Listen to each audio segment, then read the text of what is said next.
જો આજે અમે લોકો ટમેટાનું ખીચું કરી રહ્યા છીએ. ટમેટાની જે વેફર પાડે ને એ ટાઈપનું અમે સાબુદાણા જો અમે એટલા પલાળ્યા છે.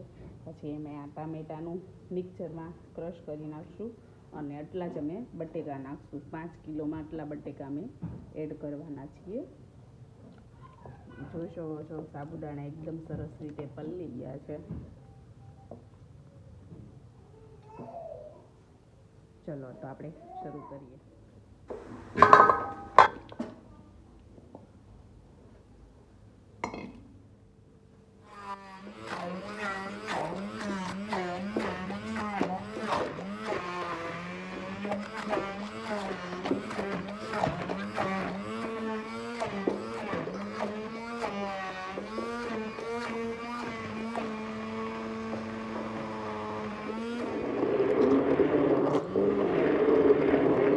ટમેટા જેવી ગ્રેવી જ કરી નાખવાની એકદમ ટમેટાની.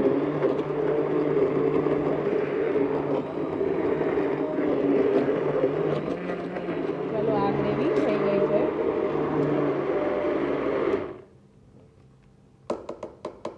હવે આને ગાળી લેવાની છે આપણે. ચલો હવે આને સાવણીમાં ગાળી લેવાની છે. એટલે આપણે જે ટમેટાની છાલ હોય ને એ રહી નહીં બિલકુલ. હવે આ બટાકાને આપણે ખમણી લેવાનું છે. એટલે છે ને ગાંઠા ના રહે બિલકુલ.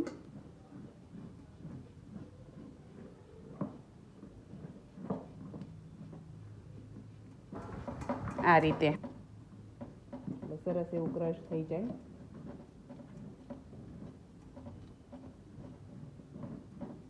આ રીતે બટેકાને ક્રશ કરી લેવાનું છે અને પછી આપણે ટમેટાની આ ગ્રેવી પણ. ચલો આમાં હવે આદુ એટલે મરચી નાખવાની છે. બાએ મરચી એડ કરી છે. બસ છોકરાઓને ખાવું હોય મમ્મી.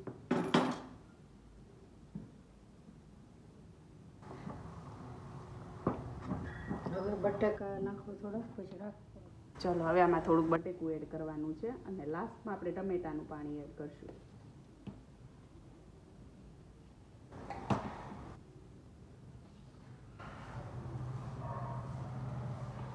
આ ટમેટાના પટ્ટીકા જે પાડીએ છીએ ને આપણે એ પૂરી બનાવવાની ટમેટાની એમ. પૂરી, હા પૂરી.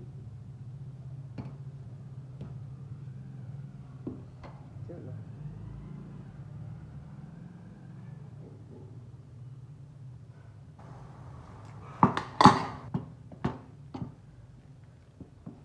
મને તો આ ખીચું બહુ ભાવે મમ્મી. હજી આપણે થોડું લીંબુ એડ કરવાનું છે. હા બાટલી લઈને હવે થોડુંક જીરું એડ કરવાનું છે. જીરુંનો સ્વાદ ખૂબ સરસ આવે.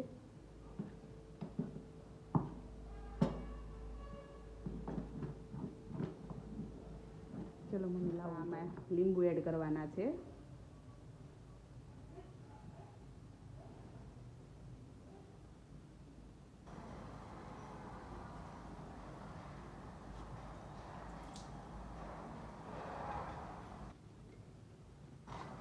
ચલો હવે આ પાણી એડ કરવાનું છે ટમેટાનું.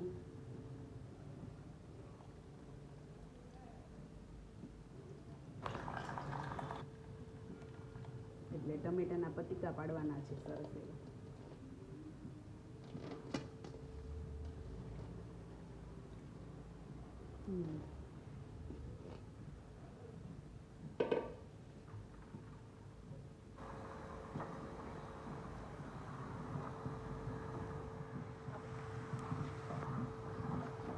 પાણી જરૂર નહીં પડે. આવી ગયું છે ને એટલે જો સરસ એવું આમ ખીચું તૈયાર થઈ ગયું છે.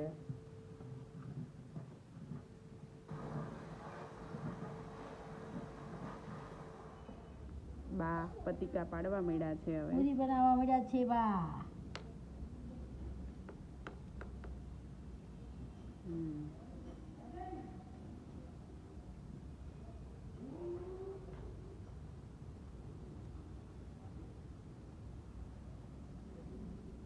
ચલો હું અહીંથી કરવા માંડું.